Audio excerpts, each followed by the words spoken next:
अगर ये आने वाले दिनों में प्रीवियस स्विंग है वापस रिक्लेम कर ले, तो जुबिलेंट इंग्रेविया का मेरा स्टॉप लॉस रहेगा 600 एंड माय टारगेट इज 660।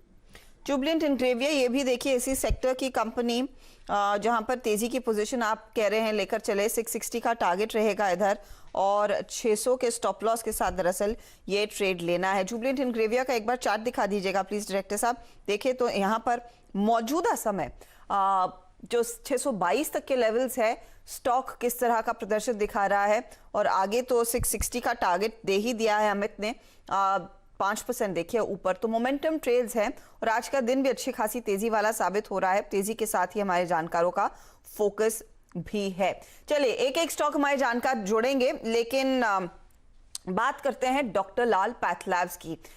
नतीजे बीते हफ्ते आए और परफॉर्मेंस मैं आपको एक बार बता दूं कि कंपनी ने कैसा दिखाया है और फिर डिटेल में बातचीत होगी। कंपनी के दरअसल सीएफओ के साथ हमारे साथ जुड़ेंगे डॉक्टर लाल पैथलैब्स के सीएफओ मिस्टर वेद गोयल। लेकिन नंबर्स पर पहले एक बार नजर डाल लेते हैं, जहां पर हमने देखा कि दरअसल Q1 में रेवेन्यू 128% बढ़ा। आप देखिएगा प्रॉफिट में 371% तक की वृद्धि देखने को मिली है। लेकिन इंपॉर्टेंट यह है कि कोविड के सामने नॉन कोविड बिजनेस में कितना इंप्रूवमेंट, वो डिटेल्स सीएफओ साहब हमें बताएंगे।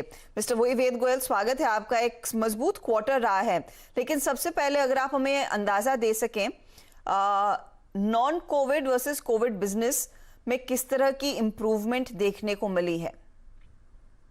जी नमस्कार। जैसा कि आपने बताया, हमारी इस क्वार्टर की रेवेन्यू जो है, टोटल रेवेन्यू 607 करोड़ 607 करोड़ की है, जो 128% की वृद्धि हुई है। उसमें से जो कोविड है, हमारा कोविड और नॉन कोविड बिजनेस, जो प्योर नॉन कोविड बिजनेस है, 386 करोड़ का बिजनेस है। उसमें हम सिक्वेंशली देखेंगे तो 3% की वृद्धि है, बट पिछले साल से देखेंगे तो वो 266 करोड़ के अगेंस्ट 386 करोड़ की है, जो कि लो बेस की वजह से काफी ज्यादा वृद्धि है। कोविड की अगर मैं बात करूं, कोविड में 3 चीजें हैं। कोविड एक तो पूरी RT-PCR और एंटीबॉडी हम एक कैटेगरी गिनते हैं। दूसरी कैटेगरी है हमारी जो IL-6 और डी डाइमर, ये अलाइड टेस्ट है।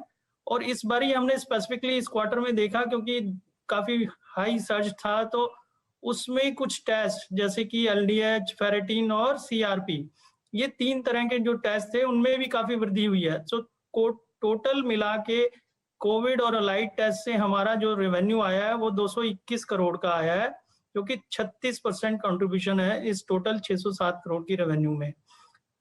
बट प्योर जो RT-PCR और एंटीबॉडी है वो करीब 17% का कंट्रीब्यूशन है हमारी। ओके। और अब क्योंकि कोविड की लहर इतनी मजबूत नहीं है जितनी वेव 2 में देखने को मिली थी, केसेस की संख्या कम हुई है, तो क्या Q2 ऑनवर्ड्स ये नॉन कोविड बिजनेस में ज्यादा ग्रोथ देखने को मिलेगी? Point number 1। दूसरा, मार्जिन्स की स्थिति आपकी कैसी रहेगी गोइंग फॉरवर्ड, क्योंकि रिकॉर्ड मार्जिन्स आए थे क्योंकि कोविड सेल्स आपकी बढ़ रही थी। अब क्योंकि वो आंकड़ा धीरे धीरे करके कम होगा, मार्जिन्स के लिए क्या आप आउटलुक रखेंगे? जी, पहले तो मैं बताऊं कि नॉन कोविड बिजनेस जो है उसमें हमारी जो अभी की सिचुएशन है वो हम प्री कोविड लेवल पे आ गए हैं। ओके। और हमने देखा है कि हमारा जो नॉन कोविड बिजनेस है वो शुरू से ही काफी अच्छा कर रहा है। We are very confident going forward भी। अगर लॉन्ग टर्म स्ट्रेटजी वाइज अगर हम देखें तो हम पीछे जो प्री कोविड लेवल में 14-15% की हम ग्रोथ करते थे, मुझे लगता है कि हम लॉन्ग टर्म में ये ग्रोथ काफी अच्छे से अचीव कर लेंगे। और नॉन कोविड बिजनेस अगर आप देखेंगे सिक्वेंशली वर्सेस लास्ट ईयर हमारा बढ़ ही रहा है। हमारी नॉन कोविड पे काफी फोकस है और आने वाले टाइम में हमारा नॉन कोविड पे ही फोकस रहेगा।